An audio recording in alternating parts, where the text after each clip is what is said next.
I knew Doom Eternal had proven its point when I started taking down Marauders without even breaking a sweat.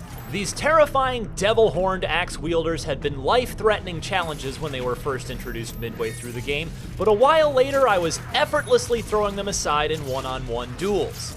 Doom Eternal not only retains the wild, high speed, to the brink of death and back again ebb and flow of combat that its 2016 predecessor excelled at, it tweaks the formula to introduce more strategy, replayability, and ultimately satisfaction to this outstanding 15-plus hour first-person shooter campaign.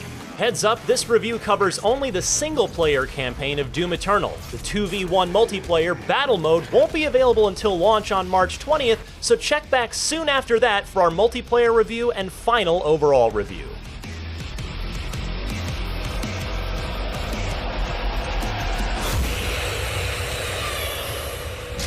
Some great games are clever exercises in thoughtful design, while others are dumb fun. But Doom Eternal is the best of both.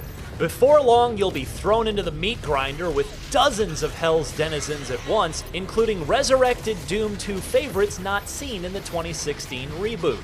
Old folks like me remember the Pain Elemental, a semi-dangerous, lost soul-spewing cousin of the Cacodemon, and the demon-buffing, pyromaniacal Archvile, which, as in 1994, is one of the biggest threats you have to beat down. And when you've got all those monsters gunning for you, Doom Eternal does something unexpected. It starts to get intellectual in the midst of its carnage. To be effective, you need to start to read the defense like a quarterback at the line of scrimmage, and timing is everything. On a basic level, it's the same game plan as Doom 2016 in that you can largely ignore the pissant zombies, soldiers, and imps at the start of a big fight. You might need to use them to farm for resources later. But in Eternal, many heavy-hitting demons like the Mancubus or Cacodemons have weak points you can exploit. This opens up a new level of finesse that rewards precision in the heat of battle rather than spraying everything with as much death as possible. Meanwhile, any foe can be torched with the new Flame Belch suit accessory, causing them to sweat armor shards to help you get ready for the next fight, or save your bacon in the current one.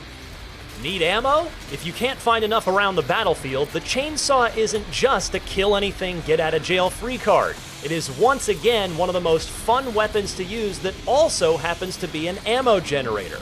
It can put you back in the game after you've run dry and would otherwise be all but helpless. Collectively, these tweaks and additions are a refinement of the fantastic system that the previous Doom struck gold with, but they go a long way toward making the combat feel deeper and more multiple choice. The best new weapon, again echoing 1994's Doom 2, is the Super Shotgun. A double-barreled duck gun with a meat hook attachment that, in a fittingly doomy twist, brings you to the target for an in-your-face blast rather than the other way around. That allows for maximum damage from the short-range sawed-off's twin-shell blasts and also gives you even greater mobility.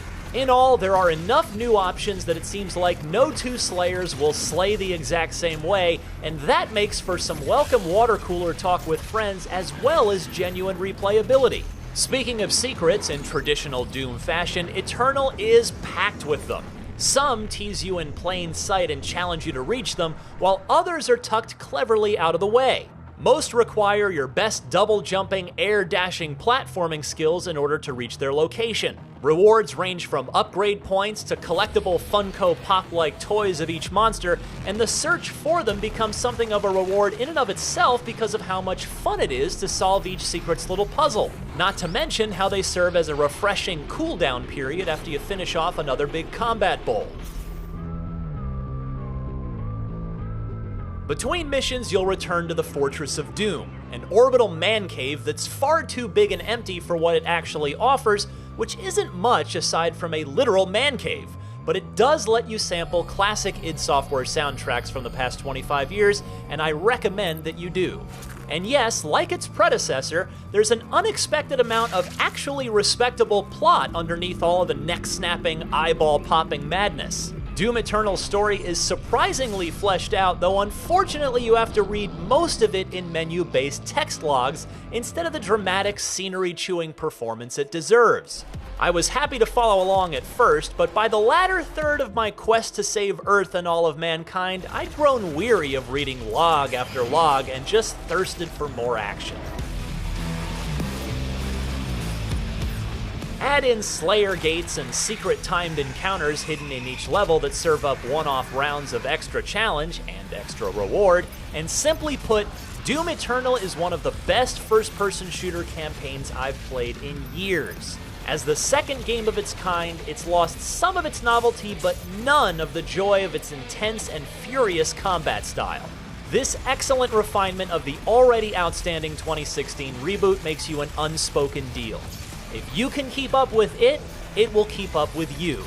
It continually teaches you how to play faster, smarter, and more efficiently, with lots of options at every step of the way to tailor fights to your preferred slaying style, and it's an absolute blast along the way. For more on Doom Eternal, check out the first 10 minutes of the campaign or our full match battle mode gameplay video. And stay tuned for our multiplayer and final reviews next week right here on IGN.